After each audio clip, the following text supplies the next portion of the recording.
అండి, welcome back to my channel Manideepa Varnana. మీ అందరికీ శ్రావణ మాసం శుభాకాంక్షలు అండి. మీరందరూ కూడా మంచిగా లక్ష్మీ పూజ చేసుకొని ఆ అమ్మవారి ఆశీస్సులు మీకు ఉండాలని కోరుకుంటున్నానండి. నేను ఈరోజు ఒక 2 ఫోటోలు మాత్రమే తిరువంజనం చేస్తున్నానండి. ఫ్రైడే రోజు అన్నీ తిరువంజనం చేయకూడదు, అందుకని నేను ఒక అమ్మవారి ఫోటోలు మాత్రమే తిరువంజనం చేస్తున్నాను. కొంచెం లేట్ అయిందండి, పిల్లలు స్కూల్కి మా వారు ఆఫీస్కి వెళ్ళి ఇదేలోపు లేట్ అయింది. అందుకే నేను ఇలా తిరువంజనం చేసుకుంటున్నాను అమ్మవారికి.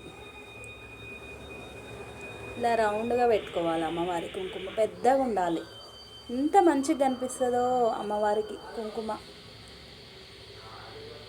కదా అండి. అమ్మకి ఎంత చేసినా కానీ తక్కువే అండి. నేనైతే ఎప్పుడు ఏ ఫంక్షన్ అయినా కనీసం ఎక్కడికి వెళ్ళినా కానీ నేను అమ్మని చూసే వెళ్తాను. ఫస్ట్ నా బర్త్డే రోజు కూడా అమ్మ ఆశీస్సులు తీసుకుంటాను. నేను ఫస్ట్ వాయనం శ్రావణ మాసంలో అమ్మకే ఇస్తాను. నేను అంత మహిమ గలది అమ్మవారు. ఇలా మంచిగా చక్కగా పెట్టుకోవాలండి బొట్టు, రౌండ్గా. చాలా మంచిగా అనిపిస్తుంది నాకైతే. నిదానంగా చేసుకుంటున్నానండి పూజ. అది పులిహోర సిరా చేస్తున్నాను నేను. ఇలా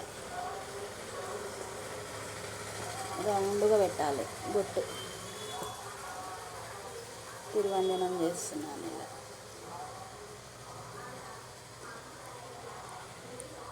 మీరు కూడా మంచిగా పూజ చేసుకోండి. అమ్మ ఆశీస్సులు మీ అందరికి ఉండాలని నేను కోరుకుంటున్నానండి. నా వీడియో మీకు నచ్చినట్టయితే లైక్ చేయండి, షేర్ చేయండి, సబ్స్క్రైబ్ చేసుకోండి. Bye bye.